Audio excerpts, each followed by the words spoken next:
चने लेकर के भागे तो भागते बुढ़िया पीछे पीछे भागी और बुढ़िया ने उन चनों को श्रापित कर दिया कि जो भी मेरे चने खाएगा वो दरिद्र हो जाएगा, जो भी खाएगा। और संदीपन गुरु का वहां आश्रम था। चोरों ने भय की वजह से हम तो खा नहीं सकते, वो गुरु जी के आश्रम में पोटली तू फेंक दी। वो शिष्यों ने ला करके वो पोटली जो है गुरु माता को दे दी।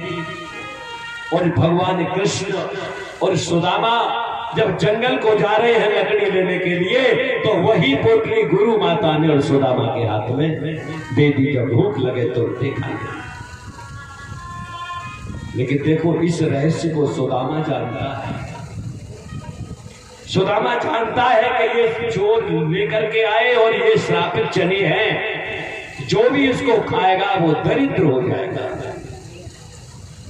और सुदामा के हाथ में, सुदामा सोचता है कि इन चनों को मैं अपने मित्र को कैसे खिलाऊं। अगर मित्र को खिलाता हूं तो कैसी मित्रता, जान पूछ करके मित्र को दरिद्र करना क्या अच्छी बात है क्या? फेंक भी नहीं सकता। गुरु माता ने दिया है, खाने के लिए प्रसाद है, पाया जाएगा। आज सुदामा ने सोचा है चाहे कुछ भी हो जाए, कितनी भी मुझे बदनामी मिले, लेकिन मैं इन चनों को कन्हैया को नहीं खिलाऊंगा। कन्हैया को नहीं, मैं स्वयं दरिद्र हो जाऊं कोई बात नहीं, लेकिन अपने हाथों से अपने मित्र को दरिद्र होता नहीं देख सकता। अब देखिए ये दोस्ती है, ये प्रेम है। एक मित्र स्वयं दरिद्र बनने को तैयार है, लेकिन दूसरे मित्र को दरिद्र नहीं बनाना चाहता। इसलिए सुदामा ने अकेले ही वो चने पाए। मैं दरिद्र हो जाऊं कोई बात नहीं, लेकिन मेरा मित्र दरिद्र हो ये मुझे स्वीकार है। आज इसी कारण इस राज्य को भगवान भी जानते हैं। भगवान केवल इसीलिए सुदामा से प्रेम करते हैं कि सुदामा तूने अपने नसीब में दरिद्रता लिख ली, लेकिन मुझे तूने दरिद्र नहीं होने दिया। बड़ा दुख सोचते हैं भगवान के सुदामा कभी मेरी तरफ आए, मेरे पास सुदामा आए। सुदामा ने जीवन भर भजन किया है, लेकिन जीवन भर भगवान से कभी कुछ मांगा नहीं। ये है भजन। हम ईश्वर का चिंतन करें, लेकिन ऐसा अहम हमारे पास नहीं आना चाहिए कि आज हमने इतनी माला कर दी कि इतना हमने भजन किया। भजन तो जितना करोगे कम ही है, ज्यादा तो हो ही नहीं सकता। मिला ही ये शरीर ही हमें भजन के लिए मिला है, और ये भी अगर चला गया तो न जाने कौन क्या हो। कथा सुनाई थी जड़ भरत की। लोग कहते हैं कि मनुष्य बनने के बाद तो फिर मनुष्य ही बनता है। इस भ्रम को हटा देना। मनुष्य जरूरी नहीं मनुष्य बने, मनुष्य पशु भी बन सकता है। पशु जैसे कार्य करेगा तो पशु बनेगा। अंतिम बता सुगता, अंत में जो आसक्ति हो जाएगी तो उसे वही बनना पड़ेगा। जिस प्रकार से राजा भरत होने के बाद में हिरण की आसक्ति होने से मरने के समय जो याद आया, क्या हिरण का बच्चा तो हिरण बन गया। अंतिम बता सुगता, अंतिम मति को याद करने के लिए अंत में हमें ईश्वर का नाम हमारे मुख पे आए, इसलिए अभ्यास अभी से करना चाहिए। श्वास श्वास पर अगर ईश्वर का नाम लेंगे तो हो सकता है कौन सी श्वास हमारी अंतिम श्वास हो, और उस अंतिम श्वास पर राम का नाम हमारे मुख से निकल जाए, भगवान का नाम हमारे मुख से निकल जाए और हमारी मुक्ति हो जाए। ये बताया।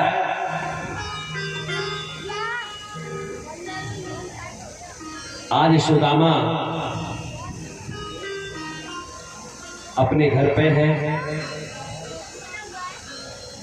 4-5 घर से भिक्षा लेता है। कभी कोई देता है, कोई नहीं देता, आ जाता है। 4-5 बालक हैं, पत्नी का नाम सुशीला है। एक दिन शाम को सुशीला दुखी हो गई, आंखों में आंसू भर लाई।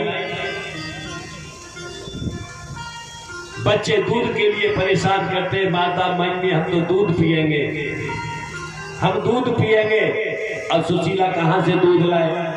उसने क्या काम किया है कि चावलों को उबाला, चावलों का मांड जो सफेद सफेद पानी हो जाता है उसको बच्चों को दे देती है, बेटा दूध पी। एक दिन की तो इतनी बात हो गई कि 3 दिन से तो सुशीला ने कुछ नहीं खाया, न सुदामा ने कुछ भी खाया है, और आज बच्चे भी भूख से तड़प रहे हैं। मम्मी हमको भोजन दो, माँ हमको भोजन दो, माँ हमको भोजन दो। सुशीला ने चूल्हे पर जल चढ़ा दिया है, पतीले में पानी भर के रख दिया है, पानी उबल रहा है, अग्नि बलती है। विलंब होता जा रहा है, बच्चे भूख से तड़प रहे हैं। माँ हमें भोजन दो, माँ हमें भोजन दो। माँ कहती है बेटे भोजन बन रहा है, भोजन बन रहा है, केवल जल उबल रहा है, नहीं उसमें कुछ भी। और भोजन मांगते मांगते मांगते मांगते बच्चे सो जाते हैं। बच्चे सो गए। आज सुशीला बहुत रोती है।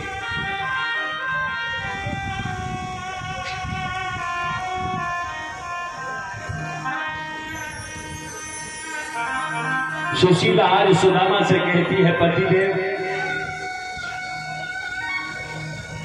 आप हमें कभी बताया करते थे कि हमारे मित्र द्वारिकाधीश है। सुदामा बोले हाँ हाँ, द्वारिकाधीश तो हमारे मित्र हैं ही, हम दोनों एक ही क्लास में पढ़ते थे, साथ साथ रहते, मेरा मित्र है भगवान कृष्ण मेरे आज्ञा। बोले प्रभु अगर ऐसी बात है तो उनके पास धन दौलत की कोई भी कमी नहीं है, आप उनसे मिलने के लिए क्यों नहीं जाते? हमारे दुख दूर कर देंगे, थोड़ा बहुत सहारा दे देंगे। सुशीला बोली कि मैं कुछ, सुदामा कहता है कि मैं कुछ मांगने के लिए भगवान से जाऊं, मैंने तो संकल्प लिया है मैं परमात्मा से कभी कुछ मांगूंगा नहीं। बोली मांगोगे नहीं तो कम से कम मिलने तो जा सकते हो। बोली मैं तो यही मिल लेता हूं, बस आंखें बंद की, ध्यान किया, बस सामने आ गए, मिल लेता हूं। सुशीला कहती है कभी तो साक्षात भी मिल लिया करो,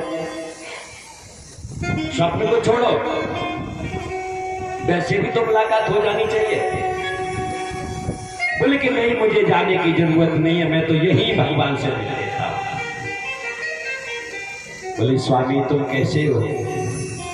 मित्र के घर जाने से कतराते हो, मित्र के परिवार पास जाने से कतराते हो, और ये बच्चे भूख से तड़प तड़प करके मरे जाते हैं। अब रोने लगी आंखों में आंसू भर करके। मैं तुमसे कहती हूँ कम से कम मित्र मित्र के यहाँ तो कभी नहीं जा सकता है, क्योंकि कुछ जगह ऐसी होती हैं कि मित्र मित्र के यहाँ जाता है तो उसे निमंत्रण की जरूरत नहीं।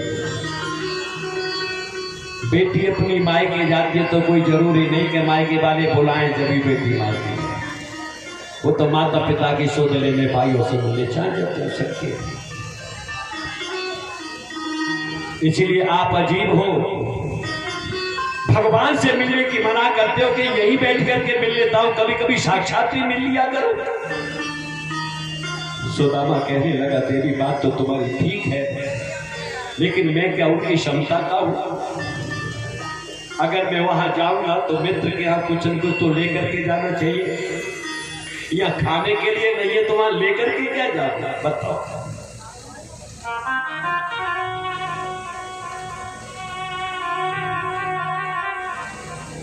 पत्नी कहने लगी कि वो तो 1000 आंख वाले हैं, सब देख लेंगे, और इसकी चिंता मत करो, मैं पड़ोस में थे 1-2 मुट्ठी चावल ले आते हुए मांगकर, उन चावलों को ले जाना। कन्हैया को तब तो बहुत प्यारे लगते हैं, बड़े प्रिय लगते हैं। आज कन्हैया बोले ठीक है ले आओ। आज सुदामा की पत्नी सुशीला पड़ोस में जाती है, पड़ोस में जाकर के कहती है हमें एक मुट्ठी थोड़ा सा चावल दे दो। उस घरवाली कहने लगी तू पहले ले गई थी, हमको दे गई है क्या? जब आती है जब कुछ लेने के लिए चली आती है। देखिए गरीब की तो दुनिया हंसी हो रही है, गरीब की हंसी दुनिया उड़ाती है। आज सब हंसी उड़ा रही है, मैंने तुझको कब नहीं दिया, तूने आज तक वापस किया। सुशीला कहने लगी कि मेरे स्वामी द्वारिकाधीश से मिलने जा रहे हैं, वहां से लौट के आएंगे, कुछ न कुछ लेकर के आएंगे, मैं सबसे पहले तुम्हारा हिसाब करूंगा, जो भी तुमसे लिया है तुमको दूंगी सबसे पहले। ऐसा कह करके 2-3 मुट्ठी चावल लेकर के आई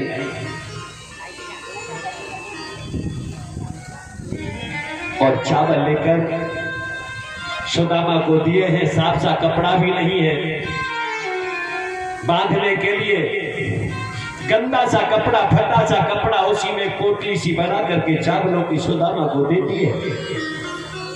एक ही धोती सुदामा के तन पर है, पैर में जूते भी नहीं है, वो भी फटी हुई है, कई छिद्र है, आधी नीचे कचरई और आधी ओढ़ रखी है सुदामा। अब सुदामा जाता है, उसे नहीं पता द्वारिका कहाँ है। और है संकट करीबी के पाले पड़े हैं, और है संकट गरीबी के पाले पड़े हैं, संकट गरीबी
कभी कुछ कहीं कुछ लीला निराली, कभी कुछ कहीं कुछ लीला निराली, कभी को जाकर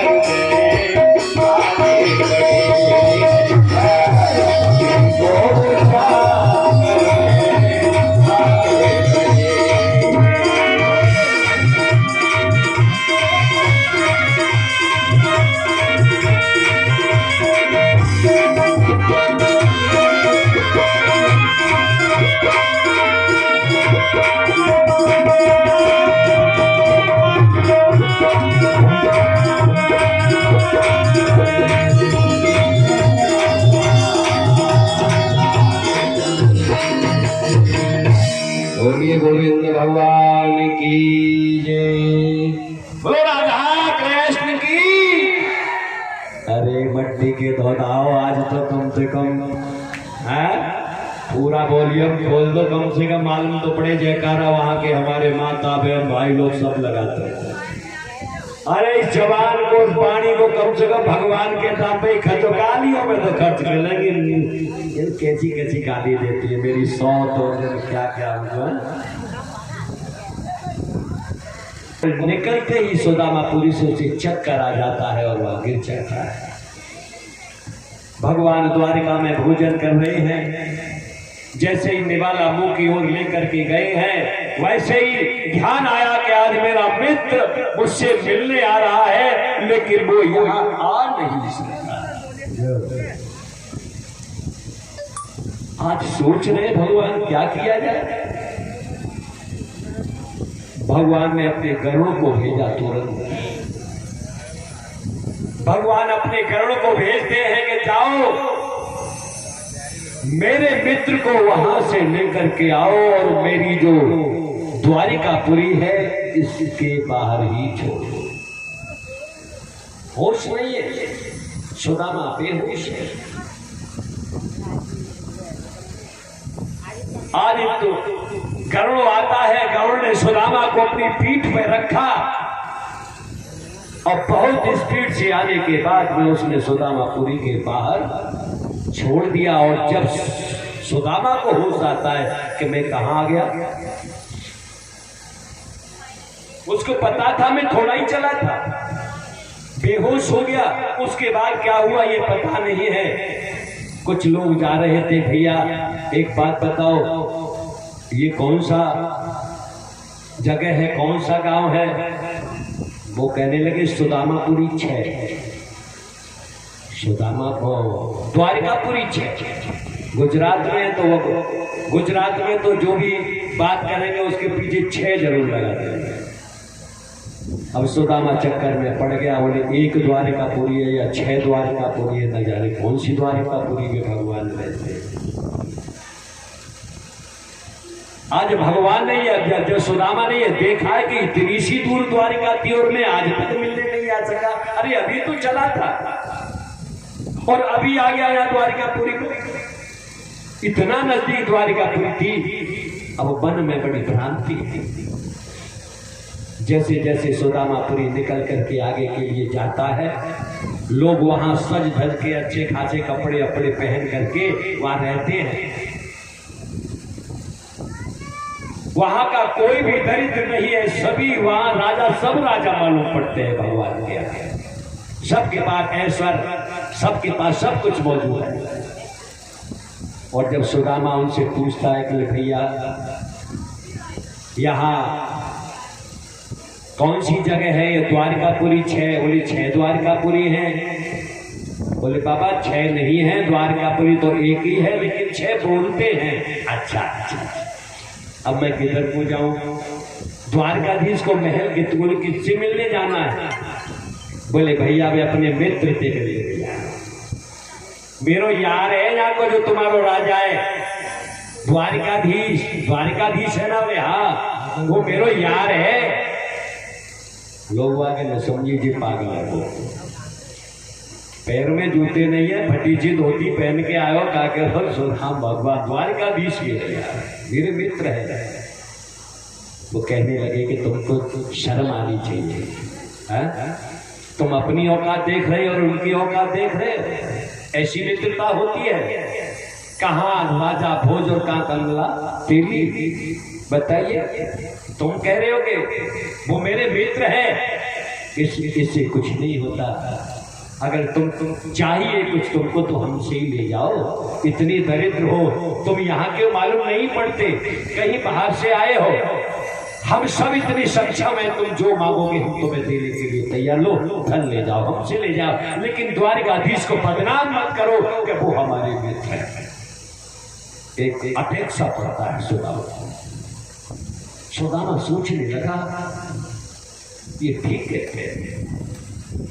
क्या मैं अपने मित्र से मिलने के काबिल हूं?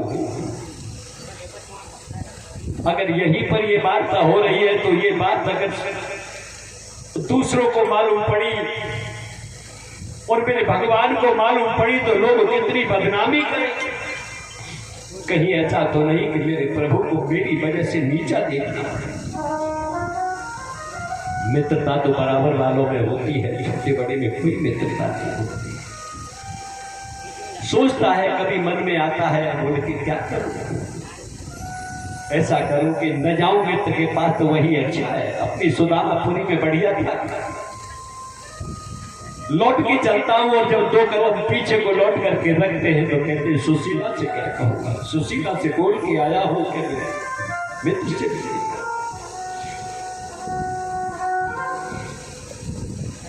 सुशीला क्या समझेगी?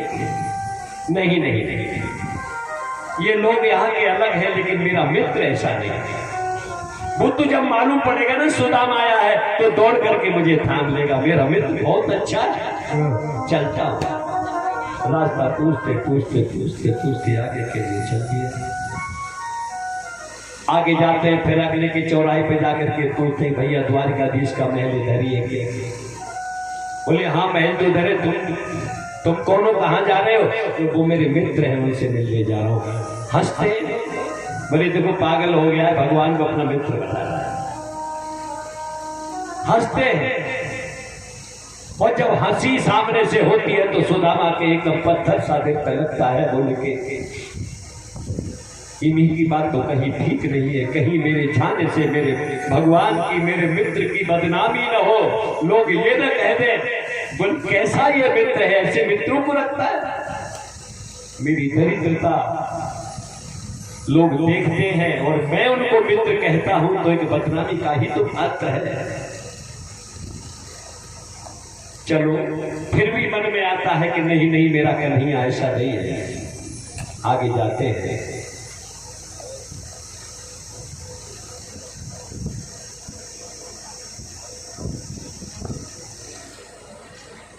यहां सुदामा जैसे ही भगवान के महल का जो मेन गेट बना हुआ है वहां पर चौकीदार लगे हैं, अंदर को जाने लगा तो उन्होंने धक्का दिया और नीचे को गिरा दी। कहां जा रहा है?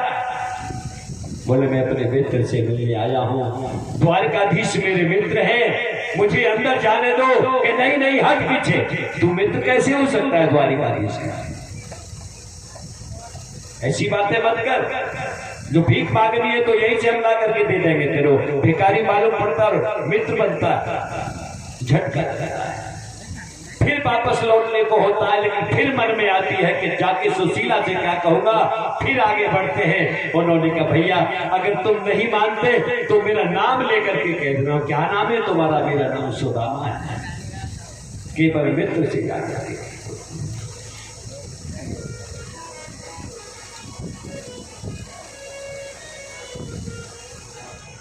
कि कोई तू जाके कह दे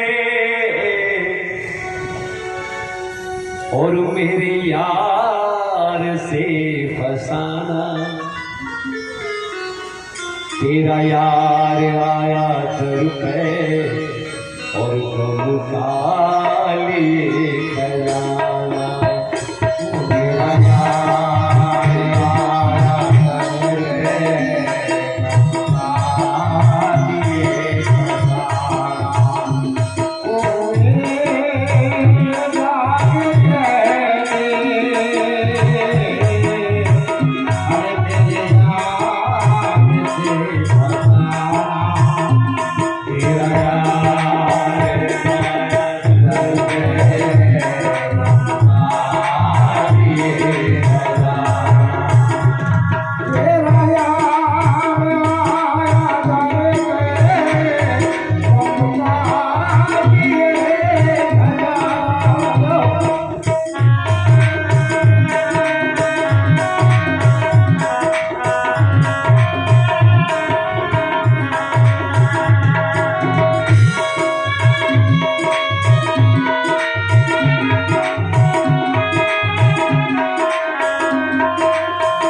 द्वारपाल रोक लेते हैं। ओ भिक्षुक जाता किधर, वर्जित यहाँ प्रवेश, खड़े प्रतीक्षारत रहे बड़े बड़े बड़ भूपेश।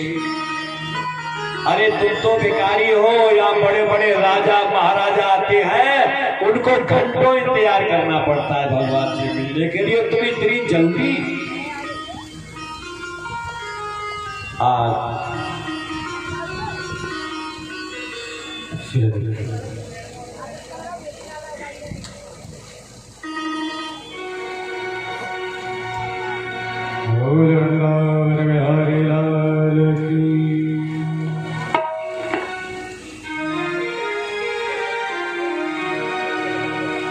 कि बता मेरे यार सुदामा रे,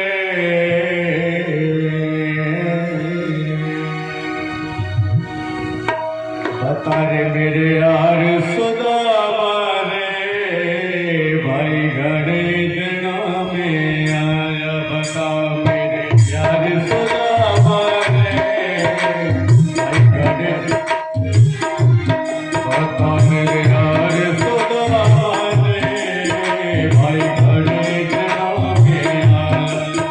मेरे यार सुदामा रे, भाई घड़े दिना में आया।